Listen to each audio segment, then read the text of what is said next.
Welcome. We've got 2 cameras today. This is very exciting. Welcome to Who's Behind the Desk.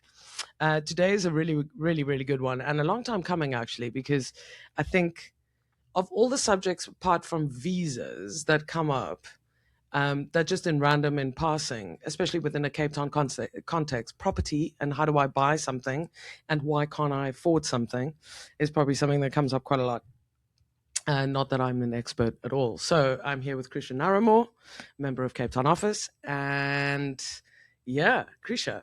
Yeah. So you, is it 2 years now that you've been? 6. No. I've been in Cape Town office for about 2.5. That's what, sorry. But yes. I've been working as a professional trustee and chairman for going on 6 years this year. Okay. So professional trustee and chairman, explain. Yes. So this is a really hard one to explain. People always expect that I have an elevator pitch, when you can explain it in the 30 seconds it takes to get from one floor to the next. Mm-hmm. But I don't, because it's quite complicated and very niche. But essentially, in South Africa, you have something called a body corporate. So when you buy a flat in South Africa, you automatically become part of something called a body corporate. Right. And in terms of disclosure, there is very little obligation from any of the bodies that oversee property to actually even disclose what a body corporate is. And there's very little education around it. Most South Africans don't know what a body corporate is. No, and so let's just pause there for a second, okay? If I've rented an apartment my whole life, would I even know what a body corporate is? No, I mean... Would I care what a body corporate is? No, Right. I mean, that's how I became a trustee. I didn't know what a body corporate was. So this is what sort of surprised me the most. So when you arrived at Cape Town office, my first question is usually, other than where do you live, close by, whatever, is what do you do? And you said I'm a professional trustee, and I'm like, tell me more. So you then explained, which I think is so amazing. So you explained, I'd never heard of it, and it's not because I live under a rock. It's because this never existed. Is that about accurate? Well, it's more that the legislation allows for professional trustees, but it's such a dysfunctional, dysregulated industry that not many people are putting up their hands and saying, I'll do it. And because most people don't know what a body corporate is to start, they don't realize that it is something that you can do. And the functions of a professional or a trustee would be bled into property management companies and or vice versa? So the function of a professional trustee is I act as sort of a go-between between your managing agents and your owners.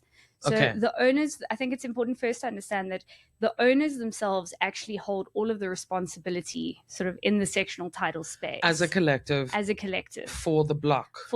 By virtue of owning a property in a sectional title. Whether it's 10 apartments or it's one. 205. Precisely. Right. And so you have so this is what I was kind of getting at is when you buy a property, you automatically become part of an entity. Whether you want to or not. Whether you want to or not, whether you know what it is or not, called a body corporate.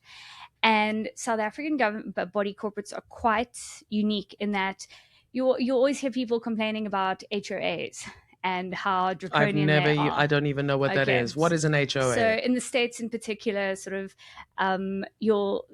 in pop culture and on Reddit, you'll often see little complaint threads about them. But an HOA is a homeowners association. Okay.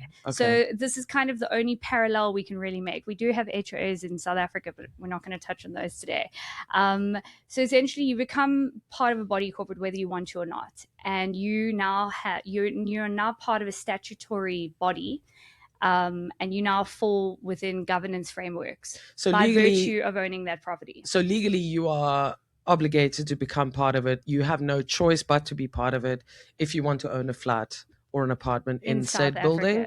Right. Yes. And every single building has a body corporate by law? So any building that is owned by more than one owner, any building where you have sectional title. So you have one urban, one plot, and multiple owners, that's automatically a body corporate. So that can even be 2 apartments. If you have 2 subdivided units, that's actually called a duet. And those come with their own complications. Exactly. I would imagine, especially if they're related. Yes.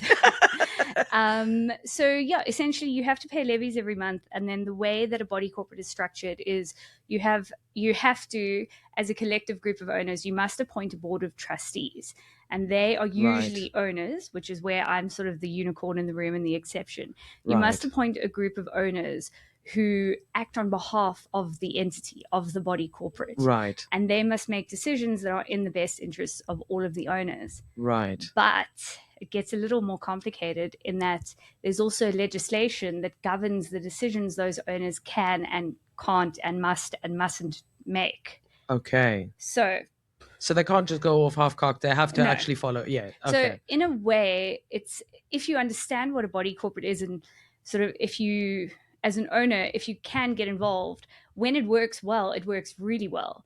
But when body corporates don't work, they really don't work. Yeah. So it can be a protection of sorts as an owner, because you're not just on your own hacking it out there. But if the structure that you're working within, or the framework, doesn't work, then it can be disastrous. I can imagine. And that's why people often say to you, I'm never buying in a body corporate, or I had a flat and I sold it after a year because I couldn't deal with the body corporate.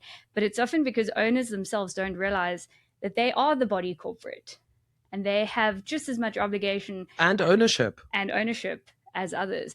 And in South Africa, it's not just a case of you own the property, you are responsible for maintaining it, and you lock the door and you go.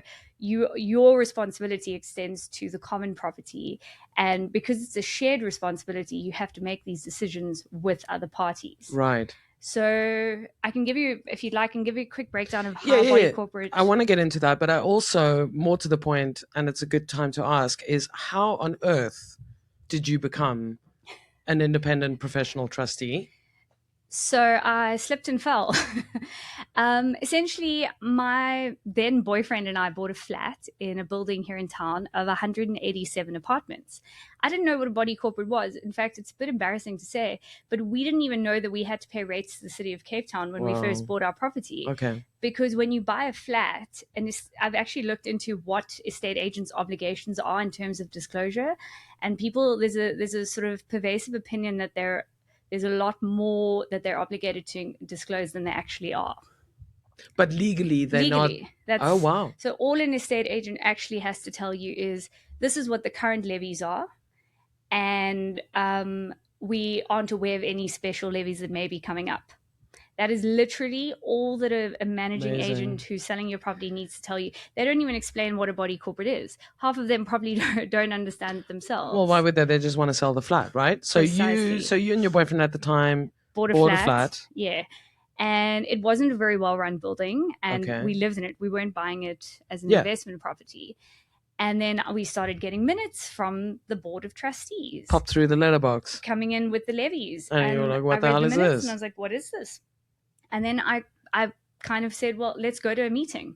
Let's see what this is about. And were you invited to go to the meeting, or were you just told, oh, so in the letter was just, our next meeting is on this date? Yes. They minute a meeting and they say our next meeting is on this date. And I said, well, we don't know what any of this is. We should go. We're paying a lot of money every month. What is this? So we rocked up, and the trustees were very unfriendly, because usually trustees are quite...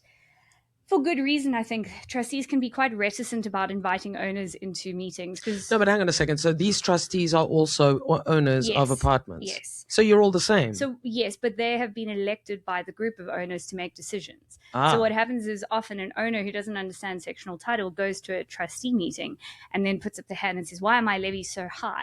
Right. And they don't understand any of the framework that these trustees are working in. And what is the election cycle? 12 months? Yeah. So generally about 12 an months. AGM. Yeah. Okay. So we went to a trustee meeting, and I sat there, and my mind was just blown because I didn't even know any of this stuff even existed. And then we went to a couple, and then the trustee said to me, well, if you want to be, you can't vote right now. You cannot even speak at this meeting. Wow. It cannot be, anything you ask us is not part of the discussion. It's not on the agenda for today's meeting. Hostile? No, not really. I mean, there's a reason for it. Okay. Which I discovered many, many, many years later dealing with hostile owners myself. It sort of forms a layer of protection around the trustees.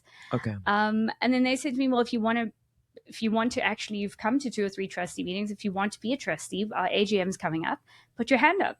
And I did. Okay.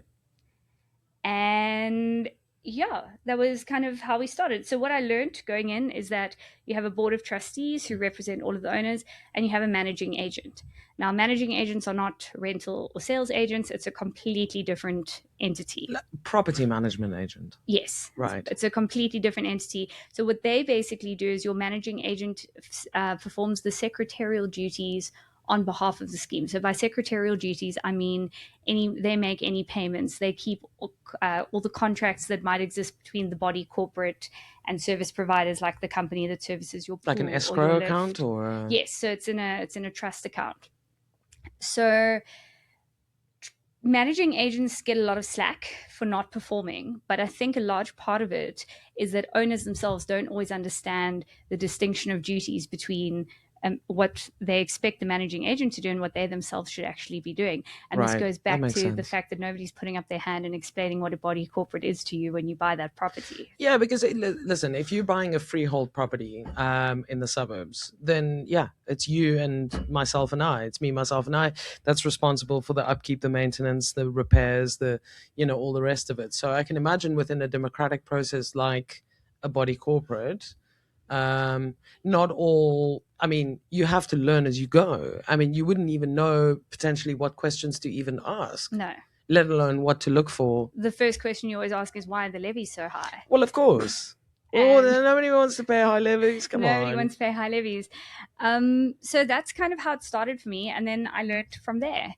And Amazing. How many years ago was that? 6 years ago. no, so that would have been about 11 years ago. Okay. So I was on my own body corporate, and as I kind of grew up and got a bit older and more confident, I realized that I was quite good at it, and I was quite good at dealing with the very difficult personalities that come along with something like this. I do attribute that to the fact that when I was at university, I went to debating nationals for a couple of years, Okay. and I ranked pretty high up there. Skills. Yes, so Right. I eventually became the chairman. And we had an amazing managing agent who was also, I'd say, quite formative. And it was, looking back now, quite unusual because you don't really get that very often. But he was a very big part of my sort of formative years as a trustee, because he would actually sit with us at these meetings and say, right, trustees, this is the decision that's before you today. These are the things you need to consider because these are your responsibilities in your And does role. a management agent get paid, he or she or it, a flat fee So or commission? it's called a monthly management fee. Okay. And it's usually based, they normally have a base fee and then also based on the number of units in the I scheme. see. So the more units you have, the higher the management So fee. sitting in on meetings like this would have been an extra over and above? So it'll be or included in their contract with us that'll say that as part of their SLA, service level agreement, Yes. they'll attend 4 trustee meetings per year. Anything over and above, they charge extra for. Got it. And so Clint would say to me, well, this is your responsibility. You need to apply your mind. Yeah. And that's how I learned to do it. Okay. And then I realized, And you really enjoyed it, clearly. I do. Maybe Yeah. I'm a bit of a legislative nerd. No, but I think it's useful because I think that yeah, it's the Pandora's box, Very much so. right? And whether it's civics or tax or properties or whatever, we seem to learn these things as we adult, almost by accident or by necessity. I still maintain that they should teach us how to do tax returns, not PE at school. I agree. Well, yes, but also no, both. Why not both? Why can't you, have both? But just the concept of, it's sort of like, let's take a sandwich, your sandwich for lunch. Great. Okay. I want 2/3 of that. Thanks, please, and thank you. And that's how tax works. Pretty much. Yeah. Simple. Got it. Exactly. Yeah. Okay. So it kind of, now that we have the basic understanding of how an owner fits into a body corporate, it then gets quite a bit more complicated, because as a body corporate, and so you'll find me referring to the trustees and you'll find me referring to the body corporate. The body corporate is the entity as a whole, and the trustees are just the representatives appointed by the collective who make those decisions. So the trustees are entitled to make those decisions because the owners have effectively nominated them and said, you must do this for us. And sometimes you get a bit of contention there because you'll get owners saying, well, how can the trustees do this? And then you'll get trustees saying, well, you elected us to do this, or you didn't come to the AGM. and you didn't put up your hand to be a trustee. So unfortunately, these are decisions we will now make on your behalf, whether you like it or not. Well, you appointed us, and I would imagine that there would be the minutes are shared, and Yeah. everybody within the body corporate gets a copy, and everything's transparent, and so any objections can be raised as and Yes. when. You wouldn't have to wait until the next AGM. That's assuming that it runs well and that things are being Yeah, done as but they there's should be. but In theory, yes. yeah. So opportunity is created for any extraordinary circumstance. For, let's say something goes horribly wrong on a security level, and you could pinpoint that it was down to the trustees' negligence because they didn't make a decision quickly enough. Then I'm sure the body corporate can step in under those unusual circumstances and take control. No, not actually. Interesting. So that's a whole other can of worms. That's in terms of liability and who's responsible for what. And in South Africa, it's so sectional title. I think it's important to understand. It's a very regulated but dysregulated industry at the same time. It's a bit of a dichotomy because there's a magnificent, enormous. There are significant rules and structures around how a body corporate is All the paperwork. run, but at the same time, there is so little enforcement, so to speak. Yeah, that it's unsurprisingly it's South almost, African. It's over-governed and under-regulated. Right, which is not unusual in the case of South Africa in civil service and in government. Frankly, is that we are regulated to the eyeballs, but nobody actually enforces. Sometimes I'm actually quite happy about that, but for the most part, it's like a nice wish list of these are nice things to have and nice things to aspire to, right? But nobody's actually going to check. Yeah, pretty much. Yeah. So awesome. As a board of trustees, you now have to follow some steps, and there's a framework you have to work within. And I'll explain what those are, and then we can talk about the impact that actually has on the buyer. Sure. So you have to have an administrative fund. And sectional title accounting can be quite complicated. That's why you have managing agents. Yeah. So they're supposed to sort of make the payments and hold the money and pay the taxes and do all of that.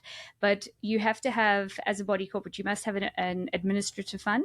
So that is your levies. You every budget is for a year, and owners pay it over 12 months.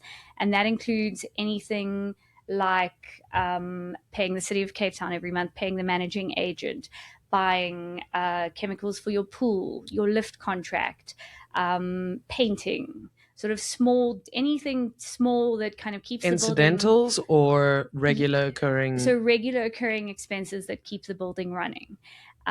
So that's, in a nutshell, very basically, you have your administrative fund. Then where it gets quite complicated is you must also have a reserve fund. And there are rules around how much of your reserve fund contribution. There's a rule that your reserve fund contribution is actually based on your administrative expenses. A percentage of them. But at the same time, and this is where trustees almost have to become psychic actuaries, you have to have something called a 10-year plan. And what the trustees have a responsibility to do is they have to look at the building, and you get professionals to write up the report for you. But again, the decision ultimately falls to the trustees, where the trustees in theory are supposed to say, right, our lift is 20 years old. It's failing. So in the next 10 years, we're going to have to replace it. So every month, the owners are going to be making levy contributions towards the administrative fund, but we also need to pull in a reserve fund contribution. Yeah. We now need to look at how much we're allowed to increase the levies without the owners needing to approve it, because trustees can increase levies by 10% without needing approval of the members. Yep. The members just have to ratify it. Anything more than that, the members have to approve. I mean, it's like it's an in case of an emergency, but it's also good to have a solid plan, especially with buildings. Except that the best laid plans don't always work out. And so what can also happen in a body corporate is if the trustees don't have the know-how to do the correct sort of financial forecasting, or the owners put a lot of pressure on the trustees to keep the levies as low as possible. Right. the body corporate can end up in a situation where it simply doesn't have the reserve funds it needs to do something. Yeah, that's in a very similar way when you buy a car and they offer you a residual payment at the end of your payment plan with a nice big balloon, whatever. And at the time, you don't really think about it because you want the shiny car and you don't want to pay too much in your premiums. But at the end, it hurts like a mofo, right? Yeah. But if you can't afford it, what happens then? So this is where it gets a bit tricky, because if the body corporate really, really have failed to make provision for what they need to, the trustees, the 10-year plan is sort of a newer part of the legislation that was introduced to try and avoid the special levy. Yes. But if that doesn't work, doesn't go to plan, then the trustees, as long as they can prove that they have done their due diligence, put a lot of thought into it, done a lot of research, and can justify it, the trustees can actually raise a special levy on behalf of all of the owners. Yeah. And the way that gets paid is up to the owner. So unfortunately, if you as an owner buy a property and you don't have any involvement in 10 years, you don't go to a single AGM, you get your levy statement and you pay it at the end of the month. And after a decade, the building starts literally crumbling, which is where I usually come in and fix them. The body corporate, the board of trustees can then turn around and say to the members, right, members, the building is now in dire straits. Disrepair. We need to raise 3 million Rand. And we need to raise 3 million Rand over the next 6 months. Yeah. Then you are on the line for your share of that 3 million Rand. As a trustee? No, as an owner. Okay. So the way it's kind of divided up as well, and I think this is also different in South Africa, is your financial responsibility is proportionate to the size of the property that you own. Yes. So if your apartment is bigger than your neighbors, you're going to be paying more in levies every month. You're also going to be contributing more to the special levies. That makes sense, and that's fair. The way I always tell people to, and it's also relative to value. Yes. Well, no. So it's not even property value. It's just size. Okay. Because property value is incredibly subjective. So the way I always tell people to sort of imagine it is the building is a piece of pizza. And I own the penthouse. So my piece of pizza is a third. My slice is a third. But that also means the toppings I've got to put onto the pizza are a lot larger than my neighbor who just owns a single slice. And so that's how these Makes costs sense. are split. So, sometimes you end up in a situation where nobody's done anything. Nobody knew they had to do anything, or they didn't want to. Yeah. And they now have to pay a lot of money. That's on the negative side of things, right? But Sure. on the positive side of things, it's also quite nice to know that there's not only an elected board of trustees that are looking after things, but there's a property agent, a managing agent that has or at least access to the skill set that would potentially, and you can't avoid everything. Things are going to go wrong, but I mean, within reason, help you steer so that the everything. Yeah. Okay. But I do think that, if you ask anyone who does own property about their managing agent, they'll all tell you, my managing agent's the worst. Sure. Absolute worst. And what they don't realize is that all of them are the best of a bad bunch, unfortunately. And it just so happens that because sectional title is so very niche, it is quite a small industry. So there are only a limited number of people working in the space. And so what that means is you get a lot of recycling. So a scheme will have a managing agent for 5 years, change to another, then go back to the next one.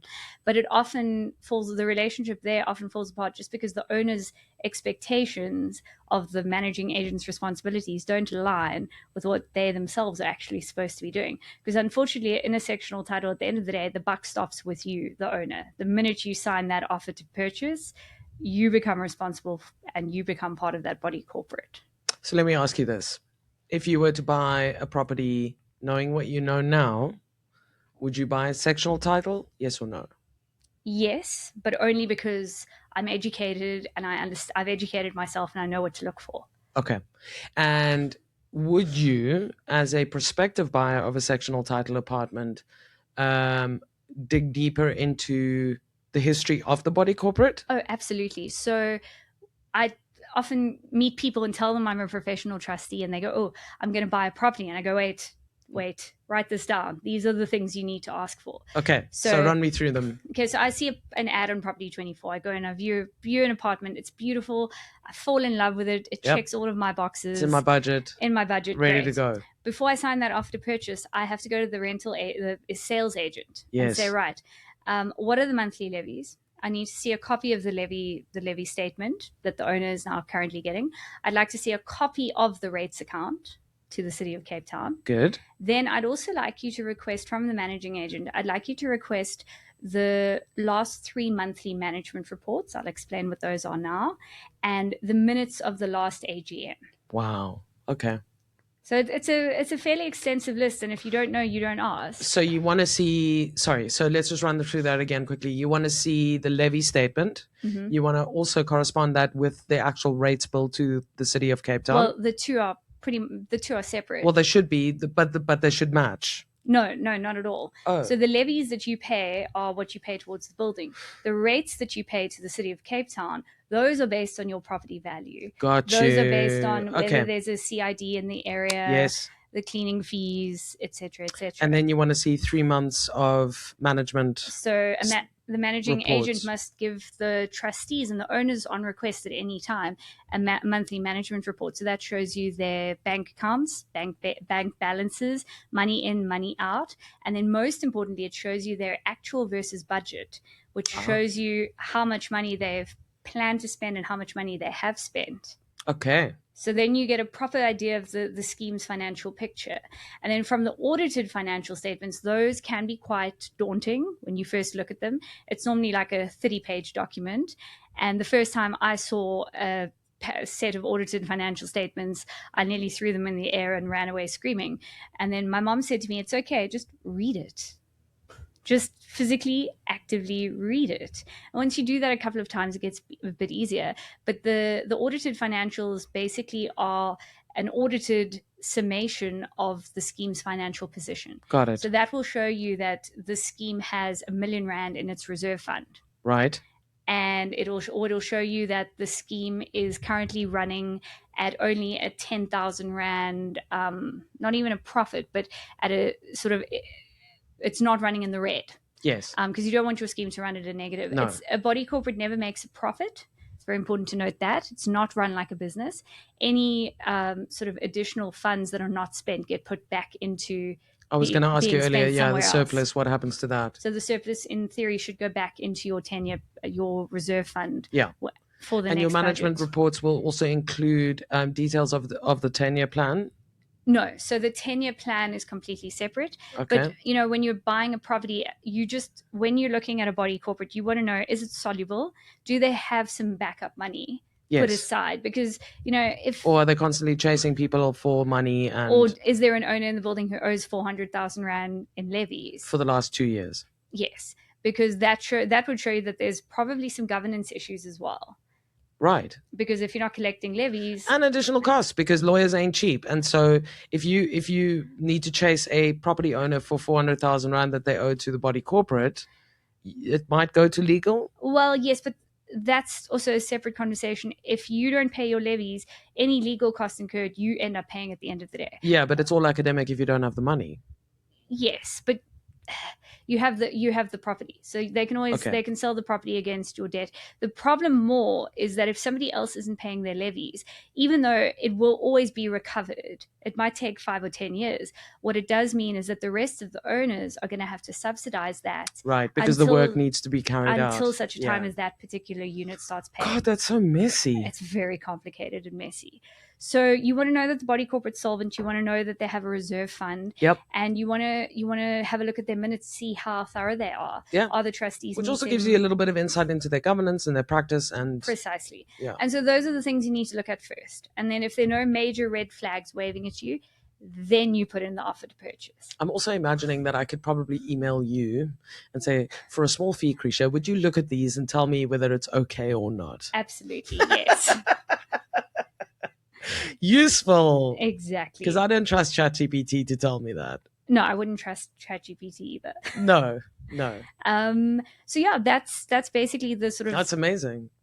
Not very brief, like I said. There's no elevator pitch for being a professional trustee. trustee. And I think it's a serious consideration. Igarashi the other day in the office was saying, she's obviously been coming and going between Taiwan and Cape Town for some time now. She's considering buying something. And then when I mentioned to her I asked her, what are the levies? She looked at me like, what? what are the, and I said, yes, you need to talk to Krysia Yep. like now, because these are questions I know, because through the years I've never bought an apartment in a building that required this. I've always had a freestanding, I suppose, in South Africa. So, but I know friends who have, and you know that I've shared with you that Yeah. I've got a friend who's currently the chair of the trustees. And is pulling their hair out every single day. Well, it gets messy when it deals with things of an HR nature, things of a what's the word I'm looking for, when there's been because part of the block and part of most apartment blocks in South Africa is also the security services, the management of those personnel or of said security staff. When things go wrong, how do you manage that? How do you handle that? We have pesky things like the CCMA in this country that we also have to adhere to. So it can get very long, sort of winded, but you have no choice because you now are the chair and you need to. But with that being said, there handle. are clever workarounds to those types of things I as can trustees, imagine. and that's where I come in usually. Yes. Because I hate dealing with other people's employees as a professional trustee. Yeah. And that's where I would say to a body corporate, this is what your risk is. This is what you're exposing yourself to by employing someone directly. Let's employ a company to employ them. 100%. 5 day, every day of the week. That would be my advice too. But it often comes down to, again, education and understanding what you have to do and what you should and shouldn't do. And also with a little bit of sensitivity, because sometimes there is a history. Yes. And you have to be respectful of towards course, that. every building has a history. No doubt. No one knows that better than me. So currently, how many buildings do you manage? So at the moment, I'm only working on 4. Okay. You say only, but only. I mean, that's a full-time job. Absolutely. And I can tell you some horror stories. No thanks. But what I do want to know is roughly, so those 4 clients or 4 buildings, do you have a flat sort of management fee for each, or how does it work? So what I do is, it's very important first to understand the principle that, well, like any budget, but particularly because of the legislation surrounding a body corporate, trustees are not allowed to authorize the expenditure of anything that they haven't budgeted for. Right. In terms of a day-to-day sort of administrative expense, like your managing agent or your lift contract. You've got to work out what it's going to cost you for the year and put that in the budget. Yeah. So what I do, because sectional title is incredibly fluid, okay, and it's also a piece of string. How long is a piece of string? Right. I could probably work on a single building for 80 hours a month if you wanted if I wanted to, and still never get anywhere. So what I do is I sell my time to body corporates on a sliding scale. So I will give them an annual budget based on my time. Okay. So it depends on what they need. I mean, so yeah, and how broken is the toy before you bring it to me? Precisely. And also, how big is the toy? How actively involved are the other kids in throwing the ball around? And do they invite all their friends around when they do? Precisely. So I give them an annual budget based on my time, and then they have to include that. And this is where the legislation allowing for the remuneration of a trustee has to be dealt with very, very carefully, because you can only pay a trustee under very specific circumstances. And this is also why sectional title can be such a bugbear for the buyer off the street, because most a member of a body corporate, as in the person who owns the title deed to the property, cannot be remunerated as a trustee. Being a trustee in ordinary circumstances is a voluntary unpaid position. But that makes sense, because that and it increasingly makes the case to employ someone like you, because my time is not cheap. Precisely. But the idea behind that is that if nobody's incentivized to benefit from being a trustee, they should all act in the best interest of everybody. But that doesn't always happen. That isn't always the case. No, and I would imagine there's a couple of Karens and, people that would just almost deliberately, because they have nothing better to do with their time, sort of try and sabotage. Well, I think people often underestimate what a polarizing and very personal investment a property can be. Yeah. So it's not just a couple of shares that are some figures on your bank statement. It's a physical entity, oftentimes that you yourself live in.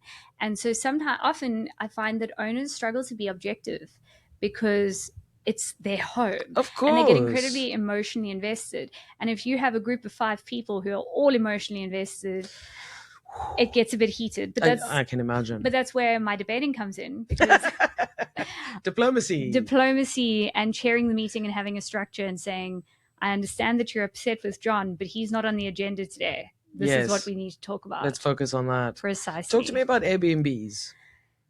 And before you answer that, because I don't know if you saw, but this has been a topic that's been bubbling to the surface now for the last, I would say, actively bubbling for the last 8 to 12 months, on the influx, and we're talking specifically about Cape Town now, the influx of foreigners, digital nomads as they're called, and in escalating property values, and then particularly enter into the fray Airbnbs.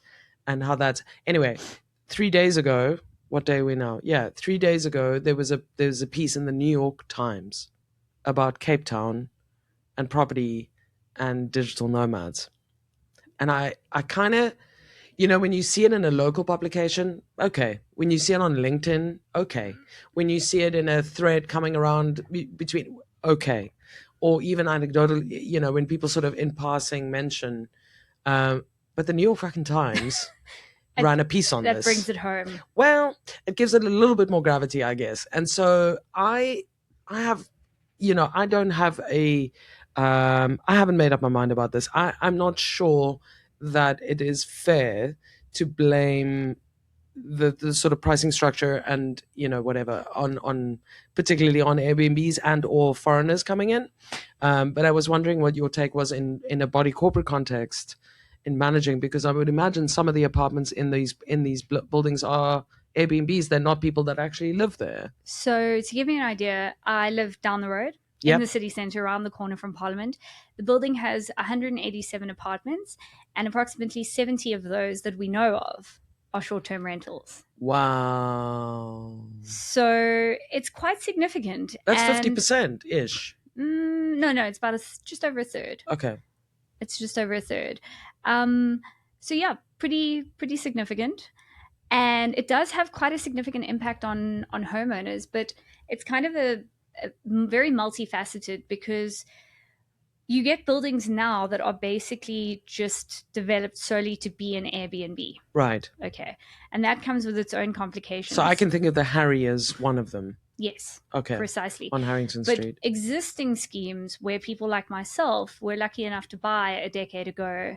To live for under $1 million when you still could. Wow. I know. I probably shouldn't say that out loud. Like walking around with gold in your back pocket. People like myself, we get very directly impacted by Airbnbs in terms of community scheme living. Because... Give me an example of that. So, a noise complaint. Okay. So... In a building where you know your neighbors and Unit 10 has a party every Saturday night, you have a lot more recourse in terms of complaining about that. But if it's a different person every Saturday night... How do you, complain, and how does a body corporate actually sort of enforce that? Because the rules that the day-to-day rules that you want everybody to abide by sometimes get followed and sometimes don't get followed by Airbnb guests. So has the building had to introduce additional measures or additional rules? Yes. Because of the influx of Airbnbs. But it's also not that simple. You can't just change scheme rules. You have to have buy-in from the majority of the owners. And this is where it gets quite challenging, because in a very large building, or even the smaller ones, the owners who've bought these properties as investment properties honestly often don't care about the body corporate. They are there they're there to turn beds, bring in their nightly income, their daily income for whatever they're charging, take their money and go. And so what ends up happening is that sort of cooperative, collaborative community that you want falls away, and you get owners who just become completely non-responsive. But are they still individual or people, or are they companies? Both. It can be both. Wow. But the direct impact on a body corporate is you often start having less feedback and less participation from the apartments that have now just become sort of entities. A one-way communication as opposed to a conversation. And that can get very obstructive for trustees who are trying to make decisions.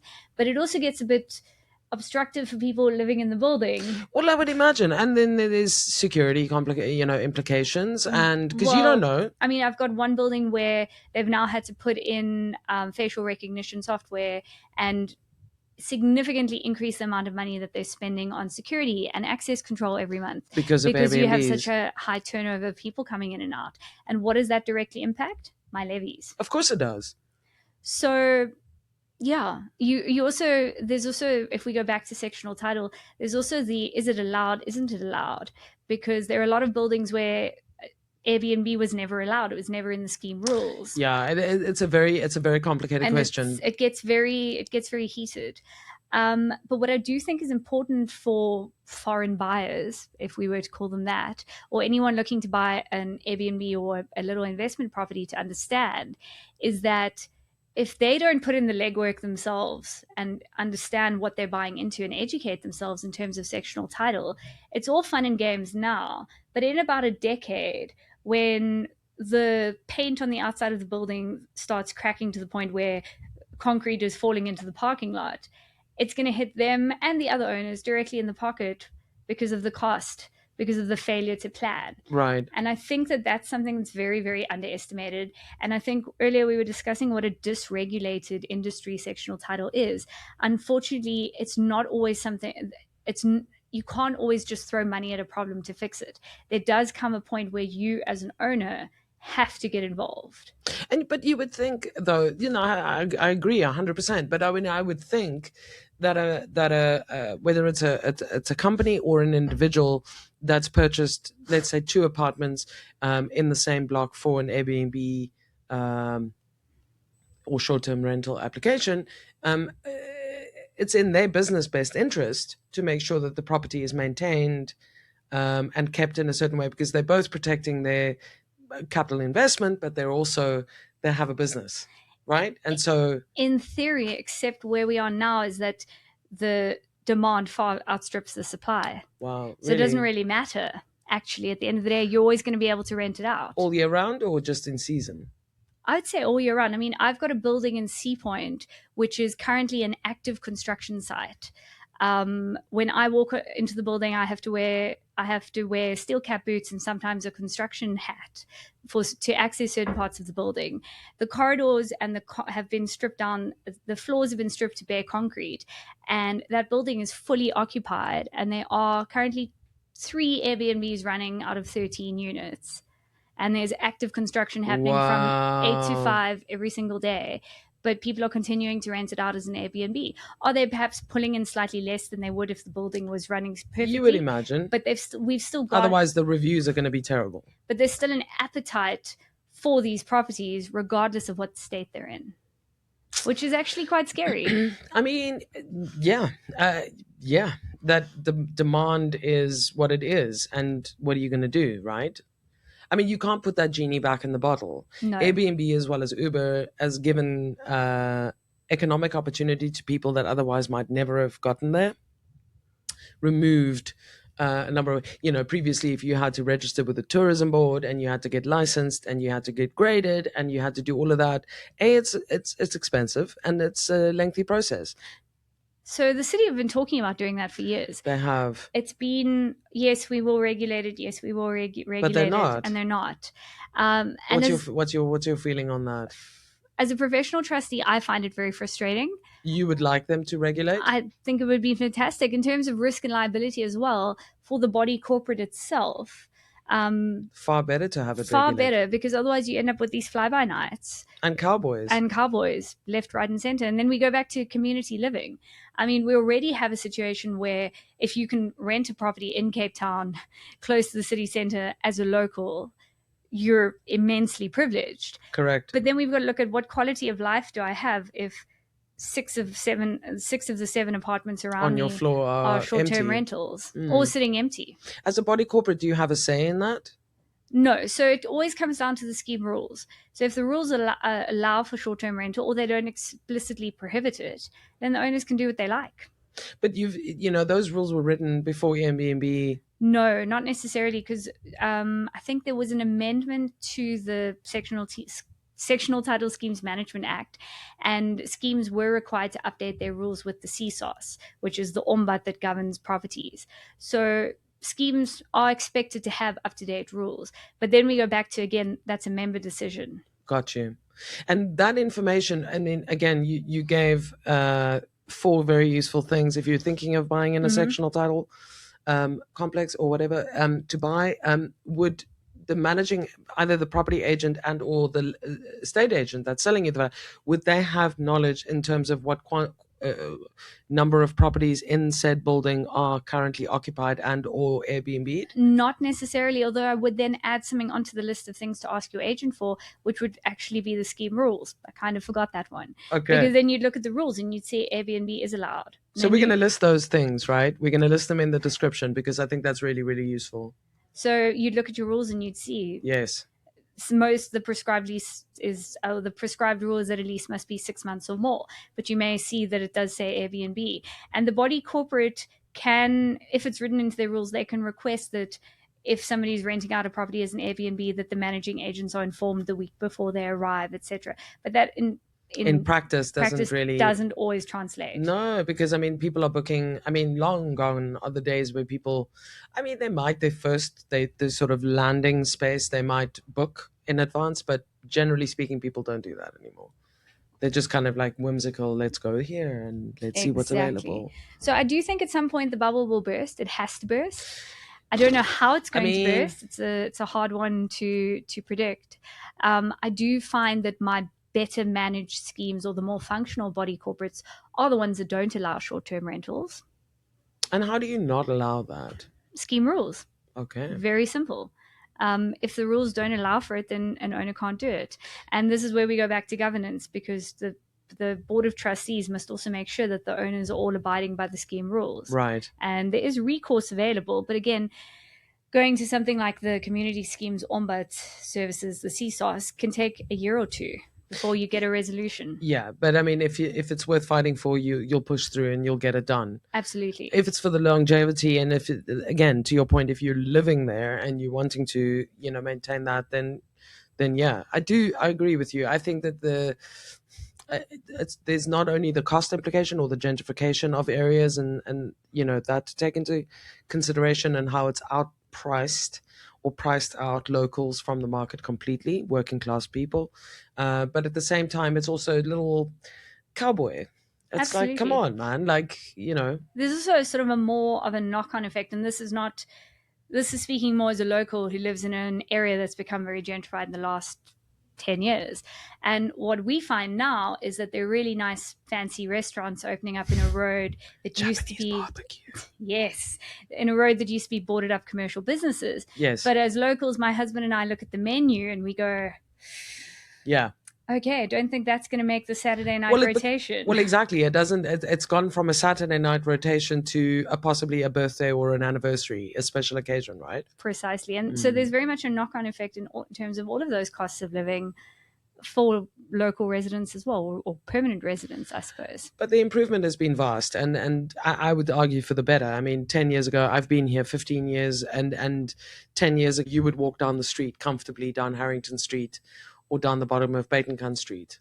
And compared to what it is now... You mean walk down the road uncomfortably? Yes, exactly. Yes. No, absolutely. I mean, there's a pro and con to everything. Yeah. But again, it's the same with the body corporates and the levies going up because we've increased the security. So have my rates.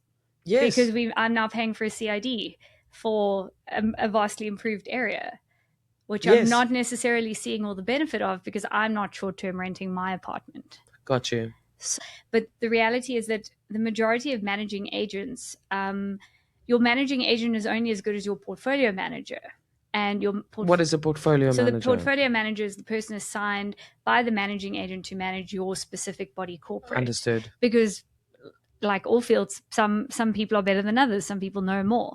What often happens, though, because the sectional title space is so specialized and small, is the big bad corporate managing agents will bring in a really good portfolio manager and then say, right, we're going to pay you a base salary. And then for every scheme that you manage over and above that, we'll pay you a commission.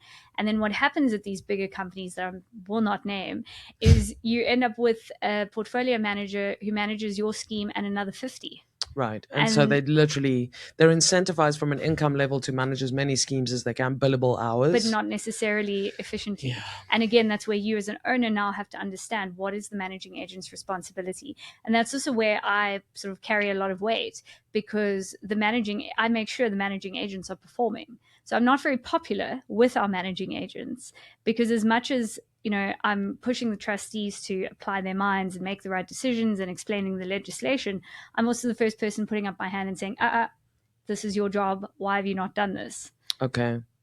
But I mean, you're informing and as well as equipping the trustees with with the information and with the questions that they need to be asking. Precisely. Yeah, and I would imagine that it also relates to fees that they're paying. Oh, management fees, absolutely. Yeah, which again, every fee and every cost we review, that has a direct impact on your own back pocket as an owner. Amazing. Yeah. I think that's a good place to leave the first section of this. What do you think? I think that's definitely... You've covered so much, and I think super useful. Like honestly, super useful. If you're like I said, it's a grown up world when you start aspiring to either own your own apartment, or maybe the two of you that club together and you wanna buy something either from an investment point of view or something to live in for the next 5 to 10 years.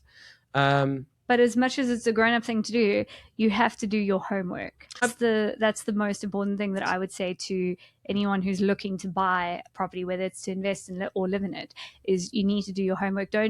Just because there's a shortage of supply on the market, don't jump straight in. Yeah. Have a look at those 5 things that we'll list, and make sure that by purchasing this property, you're setting yourself up for long-term success. Exactly. Not setting yourself up for where in 10 years you have to call a me. Do your own homework. Yes. Well, Krysia, thank you very much.